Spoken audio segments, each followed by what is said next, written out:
Hi everyone, Dr. Ramona here. In our practice, we talk a lot about the benefits of regular meditation. Physical, emotional, mental relaxation for one.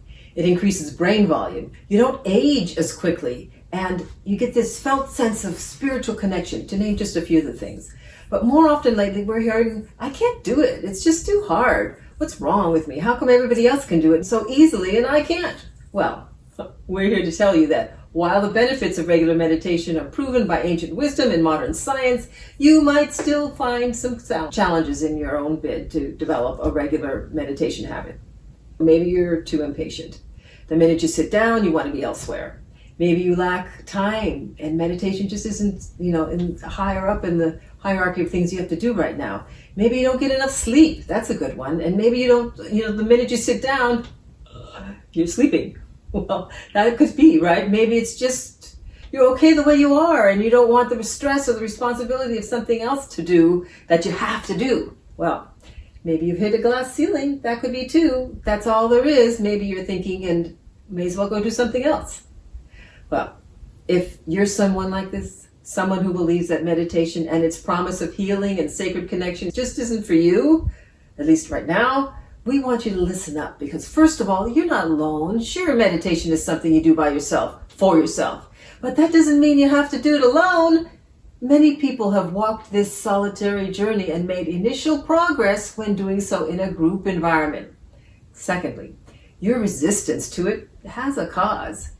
To overcome this obstacle, you'll need to name that resistance and understand what's going on with you. And third, why don't we just listen in as Dr. Renee describes our formula for meditation success and what you can do to design a practice that works for you right now and will work for you into the future.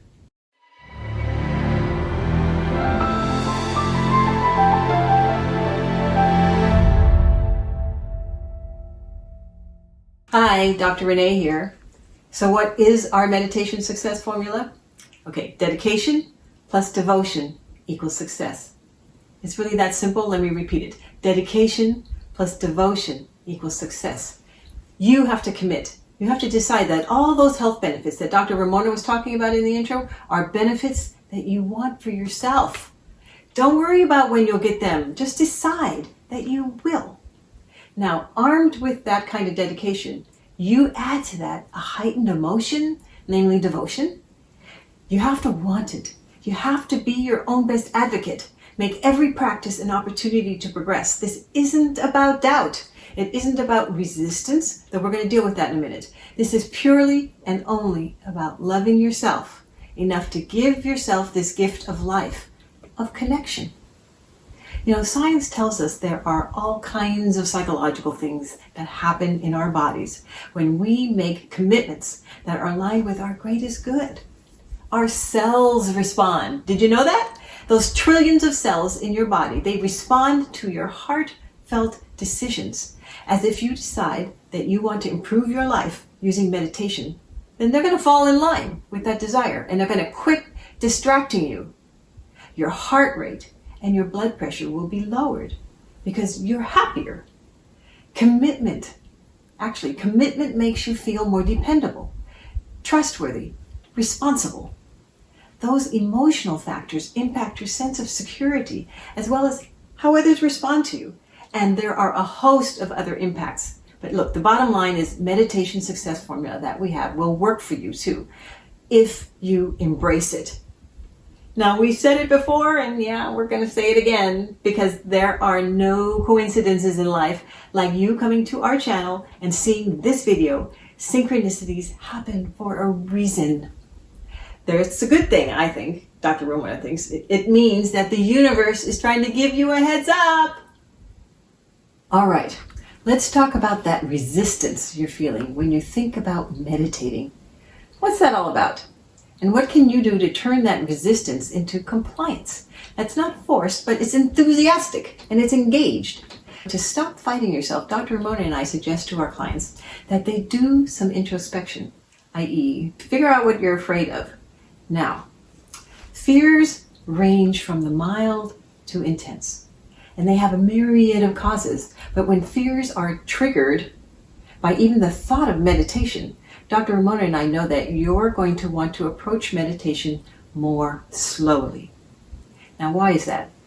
Because during meditation, the body and the mind are invited by you to relax. And if you spend a lot of time being anxious or overwhelmed or fear-filled because of some past trauma in your life that makes you feel as if you don't have control, when you relax, or at least when you try to relax, your body isn't comfortable and you feel threatened. Thus, you get triggered. Now, trauma alters the way you respond to pretty much everything. It impacts your central nervous system, the two-lane highway that goes up and down your spine between your brain and your body. And if you've dealt with trauma in your life, that experience or those events may have caused the resistance to letting go and relaxing. So how do you remain dedicated to the formula? As integrative and frequency medicine specialists, we can guide you to regulate your nervous system in ways that allows you to maintain control so that you can pause or stop altogether whenever you're feeling emotionally challenged or dysregulated. For example, here's a simple grounding exercise using the breath. So, with me, say we inhale to a count of 3. 1, 2, 3. And then exhale to a count of 6. 1, 2, 3, 4, 5, 6. Okay, let's try it again. Inhale to a count of 3. 1, 2, 3. Then exhale to a count of 6. 1, 2, 3, 4, 5, 6. Now just keep that rhythm going in a comfortable way while you take stock of how you're feeling. It will be subtle, but as you do this short inhale and long exhale breathing, say 5 minutes at a time, 2 or 3 times a day, you'll become more comfortable, and then you'll start to explore how your body feels in the places that it contacts the chair, for example, that you're sitting on, or the bed that you're lying on, depending on where it is you are right now. And I just want you to notice how your nervous system is feeling. Science tells us that this sort of breathing is very relaxing for the body and the nervous system as well. So it's a great way to move into your dedication part of the formula without triggering your trauma response. So what else can you do to ease into a regular practice? Now, we urge you to let go of setting goals. You don't need to be a yogi next week. Goals, sometimes they get in the way of progress, believe it or not. What you want is to just allow. And here's a key point. Whatever exercise you're practicing, that practice will be easier on you if you intentionally remove yourself from any pressures of expectation. So whatever happens, happens because any spiritual work has its challenges. You get to control your degree of challenge and the intensity of the engagement of your nervous system by sort of like dipping your toe into the experience a little bit at a time. Now, you don't have to relax and let go all in one get. 10 seconds can work too. That way, you're not pushing your nervous system too far out of its comfort zone. But you will, even little by little, begin to learn what you can tolerate. And from that, you gain confidence and resilience. In other words, you're learning to control your own level of reactivity. And that's safety and security. And that gives you control. And hey, that's priceless. Now, you could try a walking meditation. Outside in nature, you're grounded. So as you walk, you can feel, or you can just do the grounding breathing like I taught you before and focus on being present as you walk. You can try adding the sense to your movement-oriented practice, like yoga or tai chi or qigong relaxation practices. And all of those work to improve your self-control and stimulate your self-knowledge. If you tend to fall asleep, we talked about that, you could try meditating standing up. We've taught clients to shake their bodies while listening to their favorite piece of music. And when it's over, look, stand totally still and just feel the echoes of the rhythms that continue to course through your body. Feel the movement and then feel what stillness adds to your understanding of the movement. It's really beautiful. And all of that can help you move into and deepen your experience of meditation.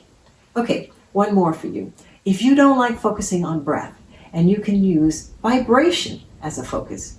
Visionary psychologist Peter Levine teaches a technique that he borrowed from Tibetan chants, and he's called it Wu exercise. Now you say Wu as in you, and as you say it, you focus on the vibrations that stimulate your belly and chest as you exhale. So let's try this, but it's best to be sitting when you try this. So with me, slowly inhale, pause, and then on the out breath, say Wu for the entire exhalation.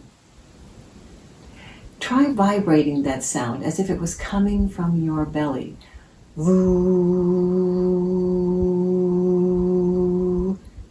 At the end of the breath, pause and wait until your body wants to breathe again, and allow the next breath to slowly fill your lungs. When you've inhaled all you can, then exhale, making the Woo sound until it feels complete. And make sure all of the air goes out at once. And don't inhale until your body wants to inhale. Now this technique is great because you have to be fully present to engage with it. What's more important to us here now though is that doing the Woo breath keeps you from getting sucked into anxiety, overwhelm, and fear. And it works to reprogram your central nervous system away from the need to distance yourself, which means that you'll be more able to engage with your life. If you'd like to have some help with these, please don't hesitate to contact us. So today we talked about why meditation can be hard to do. We offered our meditation success formula, dedication plus devotion equals success. And then we offered a number of different techniques that you can do to help you recalibrate your resistance to meditation and your central nervous system to offer you the opportunity to take back some of your own control on your healing journey. Now, committing to the meditation success formula will send a message, a heart signal that tells your body, mind, and cells that you are 100% committed to healing happening for you, and that you'd like meditation to be part of that healing journey. And that's what we want for you too. We're committed to helping you be your highest self. Just remember to be kind to yourself. Have some compassion as you journey through this meditation opportunity, and give yourself some grace. So as you seek your new way, you'll do it with honor to yourself. So take a moment now and tell us about your healing journey, where you've been, where you're hoping to go, which method intrigued you the most. That would be wonderful for us to hear about. And thank you so much for joining us for this session on what you need to know and what you can do to engage with meditation in your life. We'd love to answer any questions you might have. So that you can connect with us, check out our website at www.rollihs.com. That's ROLLEIHS.com. And we provide a direct link in the description below.